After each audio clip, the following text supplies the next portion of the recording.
आज का YouTube live drive करते हुए दे रहा हूँ, क्योंकि आप लोग पूरी रात से व्हाट्सएप ग्रुप में डिबेट कर रहे हैं मृत्यु भोज के ऊपर।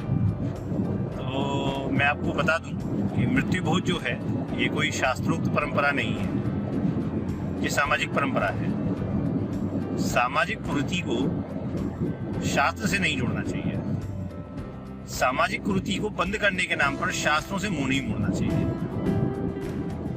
शास्त्रों में सभी जगह ये क्लियरली लिखा हुआ है कि अगर आपके पास सामर्थ्य नहीं है तो आपको कोई भोज वोज कराने की जरूरत नहीं है। आप एक व्यक्ति को, ब्राह्मण को भोजन करा दीजिए, इतना भी काफी है।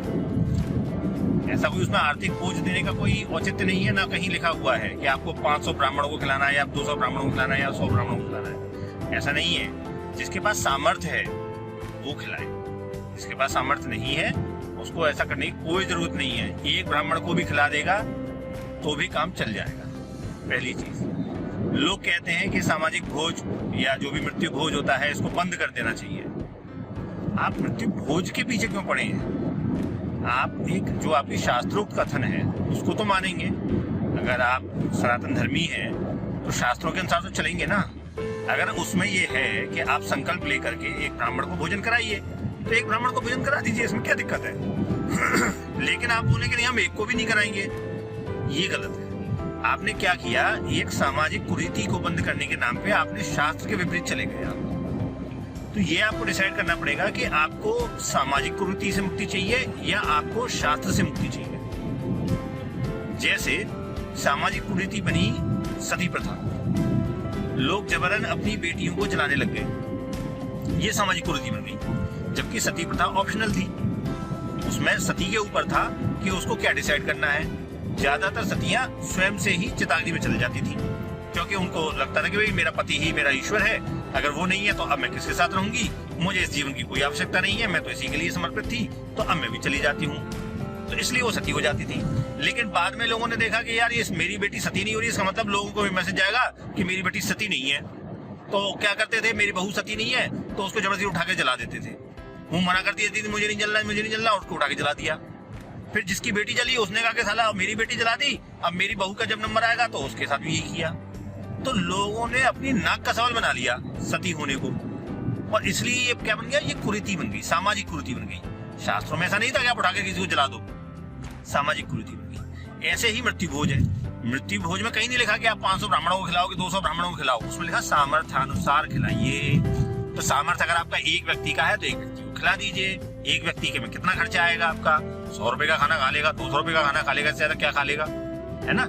तो वो आप करा सकते हैं। शास्त्रों को मत मानिए सामाजिक कुरीतियों के नाम पे। सामाजिक कुरीतियों पे चोट कीजिए, अच्छी बात है, शास्त्रों पे चोट नहीं करनी चाहिए। इससे आप क्या करेंगे, आप अपने शास्त्रों को भी महत्वहीन कर देंगे। अब सती परंपरा खत्म हो गई तो स्त्रियों ने पति की रेस्पेक्ट करनी बंद कर दी। आप देखिए समाज में 80% जगह पे पत्नी डोमिनेटिंग है, पत्नी पति की सुनती नहीं, उसको अपने सामने कुछ समझती नहीं, उसको समझती है बेवकूफ आदमी है, सारी अकल तो मेरे पास है, उसकी बात नहीं मानती, अवज्ञा करती है, कटुवचन बोलती है। तो उससे क्या किया हमने, एक जो हमारे समाज में एक संरचना थी उसको छिन्न भिन्न कर लिया। अब पति कहता है कि परिवार के साथ रहना है, पत्नी कहती नहीं रहना। तो इसकी वजह से क्या हुआ, हमने खुद ही अपने शास्त्रों की अवज्ञा करके अपने पैरों में कुल्हाड़ी मारनी थी कुरीति पे, मारी शास्त्रों पे। ऐसे ही हम मृत्यु भोज में कर रहे हैं, मारनी है कुरीति पे, मार रहे हैं शास्त्र पे कि हम 100 को भी नहीं खिलाएंगे, हम 1 को भी नहीं खिलाएंगे। अरे भाई, 1 को क्यों नहीं खिलाएंगे? 1 को खिलाने में क्या दिक्कत है आपको? अगर कोई ये को तर्क करता है कि भाई ब्राह्मण को खिलाने से ही क्या हो जाएगा, वो तो जो जाना था उसको तो चला ही गया, तो भैया संकल्प जो होता है, संकल्प का कंसेप्ट क्या है? संकल्प का यही कंसेप्ट है कि मैं आपके नाम से ये काम कर रहा हूँ, यही संकल्प है। भगवान की फिर तो पूजा भी सब छोड़ देनी चाहिए, फिर तो नास्तिक हो जाना चाहिए अगर संकल्प कुछ नहीं है तो। क्योंकि संकल्प से तो हम करते हैं हम कि हम ईश्वर के लिए जो कुछ भी कर रहे हैं इस संकल्प के साथ कर रहे हैं। संकल्प भी खत्म हो गया, बात ही खत्म हो गई, फिर तो कुछ करना ही क्यों है? फिर हम सनातन धर्मी क्यों है? छोड़ दो, सब त्याग दो। ऐसा नहीं करना चाहिए ना। हमें शास्त्रों के साथ चलना है, शास्त्रों को बचा के चलना है, क्योंकि हमारा जो धर्म है, हमारा जो समाज है वो शास्त्रों से रचा बचा है। अगर हम उनको खत्म कर देंगे तो हम अपनी सामाजिक ताने बाने को छिन्न भिन्न कर देंगे, और ये होता जा रहा है। जैसे जैसे समय बढ़ता जा रहा है वैसे वैसे शास्त्रों को हम छिन्न भिन्न करते हैं, उनकी जो मान्यताएं हैं उनसे विरोध करते हैं। आजादी के नाम पर उनके साथ खिलवाड़ करते हैं और उससे हम क्या करते हैं, समाज में कुरीतियों को जन्म दे देते हैं। आप सामाजिक कुरीति को सामाजिक कुरीति की तरह से ही उससे निपटें। उसमें ब्राह्मणों का दोष नहीं है, उसमें उन दुष्ट लोगों का दोष है जो उसके नाम पर ठगी कर रहे हैं। कल को कोई बाबा अगर बिजनेस करने लग जाए, वो बिजनेसमैन है, वो बाबा नहीं है। ये चीज क्लियर होनी चाहिए। उसके नाम पे अगर हम बाबाओं से भी दुश्मनी मान लें कि सारे बाबा ही चोर होते हैं, ऐसा आप नहीं कह सकते, गलत है ये। Generalisation is very bad.